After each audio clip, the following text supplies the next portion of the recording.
Hello students, कैसे हो आप। आज आपकी क्लास में आपका जो रेशियो एनालिसिस है ना, उस रेशियो एनालिसिस का एक बहुत ही इम्पॉर्टेंट पार्ट हम लोगों का चलने वाला है, एक्टिविटी रेशियो। स्टूडेंट्स आप नोट कीजिए, एक्टिविटी रेशियो, एक्टिविटी रेशियो। यानी कि स्टूडेंट्स जो एक्टिविटी रेशियो है आपका, ये एक्टिविटी रेशियो, पहली बात तो आपके बोर्ड पर लिखा हुआ है activity ratio. Such ratio measure the performance of your resources. such ratio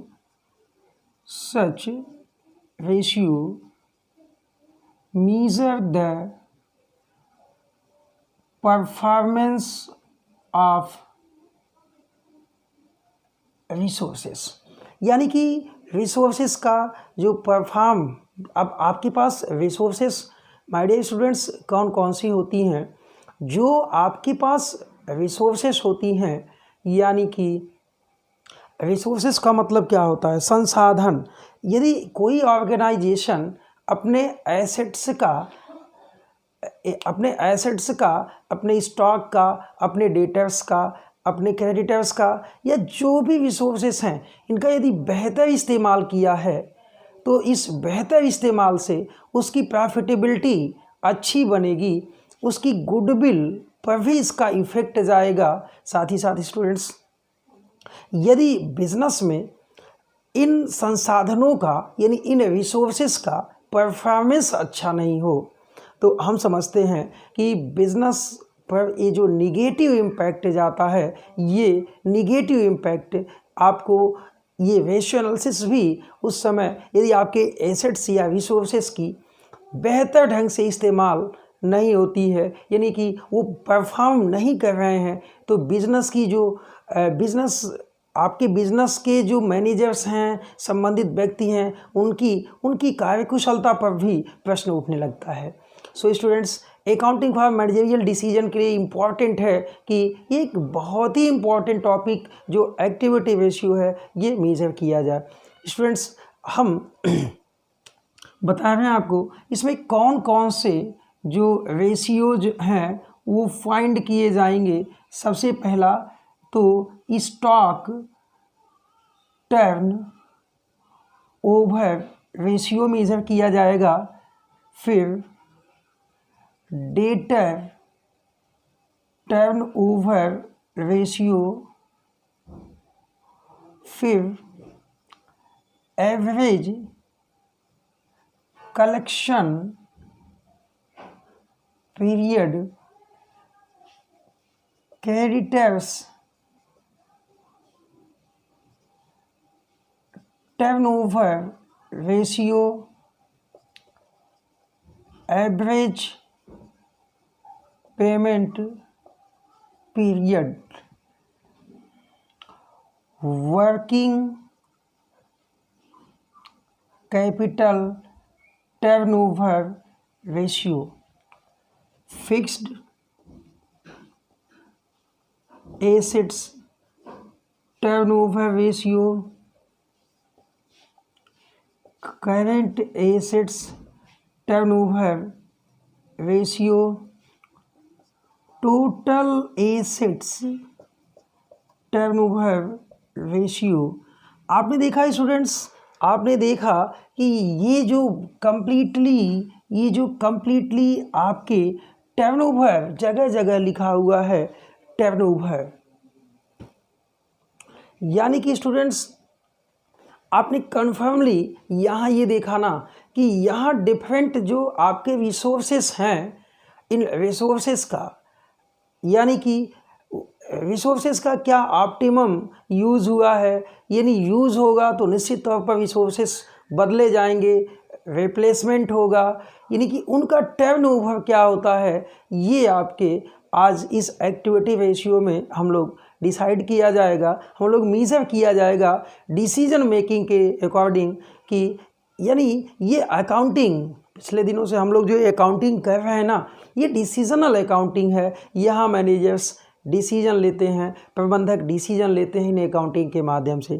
तो now students we will study today a glorious parts of your financial statement analysis, that the performance ratio. Such name is also performance ratio, यानी कि आपके resources का performance कैसा है। यदि resources के performance को आप मेज़र कर लो तो बहुत आसानी से अपने बिजनेस के जो प्रॉफिटेबिलिटी है, बिजनेस की जो एक्टिविटी है, आप इसे मेजर कर लेंगे। यानी ये कह सकते हैं कि डिसीजन मेकिंग के लिए ये बहुत ही इम्पॉर्टेंट टॉपिक होने वाला है, बहुत ही इम्पॉर्टेंट टॉपिक होने वाला। आई थिंक स्टूडेंट्स कि आपको जो पिछली क्लासेस में हमने जो रेशियोज बताए हुए हैं आपने अच्छे से उसे स्टडी किया होगा और साथ ही साथ आपने उसके कुछ न्यूमेरिकल प्रैक्टिकल क्वेश्चन भी सॉल्व किए होंगे। चलिए आपको बताते हैं। सबसे पहला रेशियो आपने नोट भी किया है। सबसे पहला रेशियो एक्टिविटी रेशियो में सबसे पहला जो रेशियो है आपने नोट किया है वो ये है stock turnover ratio. Stock turnover ratio यानी स्टूडेंट्स जो आपका स्टॉक टर्नओवर रेशियो है ये क्या बताता है, आप नोट कीजिए हमारे साथ। सच रेशियो establishes the relationship या relations between cost of goods sold and average stock। यानी कि यह cost of goods sold and average stock के बीच रिलेशंस बताता है। अब एक चीज़ देखो ना कि जो कॉस्ट ऑफ गुड्स सोल्ड है यानी कि जो आपने जितने की गुड्स आए उसकी कॉस्ट, यानी कि cost of goods sold different जगहों पे पिछली क्लासेस में हम लोगों ने इस टॉपिक पे स्टडी भी किया हुआ है कि कॉस्ट ऑफ गुड्स सोल्ड क्या होता है। जो आपका एवरेज स्टॉक है ना इसके बीच रिलेशंस देखते हैं, यानी कि how many time your stock converted in sales, how many times stock converted in sales, यानी कि आपने कितने टाइम इसे कन्वर्ट किया, इसका परफॉर्मेंस क्या है। यानी स्टॉक जितने टाइम आपका सेल में कन्वर्ट होगा, कैश में कन्वर्ट होगा, कैश से स्टॉक आएगा, स्टॉक से कैश होगा। इट मीन कि ऑर्गेनाइजेशन की जो प्रॉफिटेबिलिटी है ना वो बहुत कुछ डिपेंड होता है स्टॉक के टर्नओवर पर।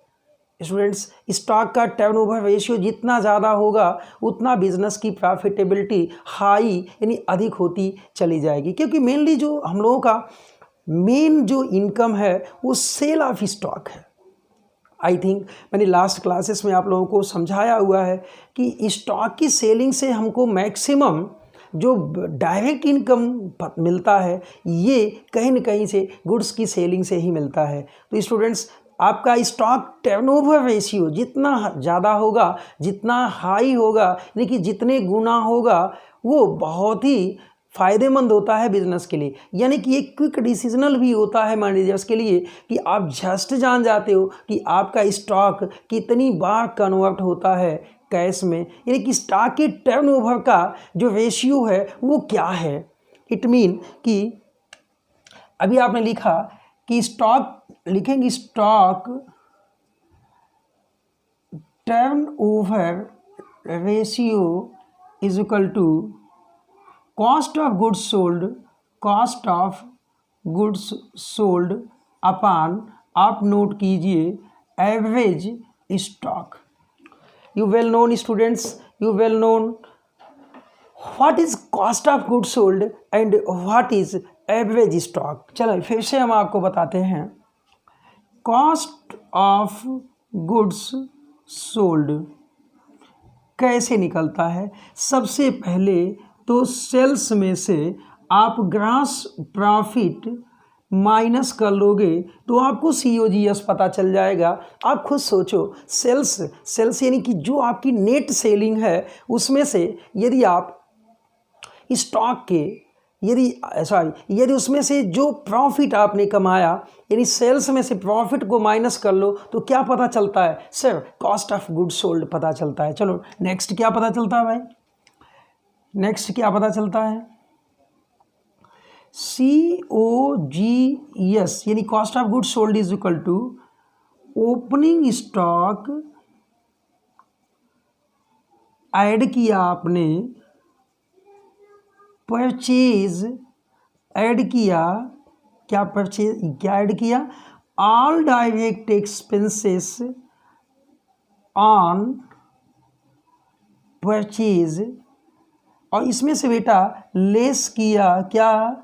क्लोजिंग स्टॉक की वैल्यू, तो ये आ जाएगा आपका cost of goods sold. That is clear my dear students, that is clear कि आपको बहुत easily cost of goods sold पता चल जाता है, कॉस्ट ऑफ गुड्स सोल्ड पता चल जाता है। यदि ये कहें कि आपका जो एवरेज स्टॉक है वो कैसे निकलेगा, तो आप नोट कीजिए, average stock is equal to opening stock plus closing stock upon 2, यानी कि opening stock and closing stock को ऐड कीजिए और 2 से आप डिवाइड कर लेंगे तो आपको एवरेज स्टॉक पता चल जाएगा।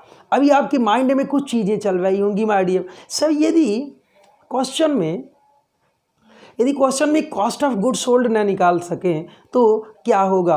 तो यदि क्वेश्चन में कोई ऐसी इन्फॉर्मेशन नहीं है कि आप कॉस्ट ऑफ गुड्स सोल्ड निकाल सकें, तो आपको निश्चित आप वहाँ पर सेल्स ले लेंगे, यानी कि आपका कंपैरिजन जो एवरेज स्टॉक से होगा वो सेल्स से होगा। साथ ही साथ स्टूडेंट्स ध्यान दें कि ये जो स्टॉक का मतलब है ना, ये फिनिश्ड स्टॉक से है, ओके। चलिए एक प्रैक्टिकल क्वेश्चन सॉल्व किया जाए, एक प्रैक्टिकल क्वेश्चन। स्टूडेंट्स आपके स्क्रीन पर एक क्वेश्चन है, आप देख लें कि opening stock 20,000, purchase during the year 1,27,500 and sell during the year 1,50,000 and the closing stock 32,500, यानी कि it mean we find the stock turnover ratio, यानी कि इनसे हमें क्या निकालना है? स्टॉक टर्नओवर रेशियो, या इसी को inventory turnover ratio. That is clear my dear, यानी इन्वेंट्री टर्नओवर जो होगा वो क्या होगा? हमें 2 चीज़ों की आवश्यकता है, पहला तो COGS और दूसरा क्या? Average stock. COGS का मतलब मैंने अभी बताया कि ओपनिंग स्टॉक कितना है आपका? सर 20,000, परचेज सर 1,27,500, सेल से कोई मतलब ही नहीं है, यानी कि 1,47,500 लेस क्लोजिंग स्टॉक 32,500,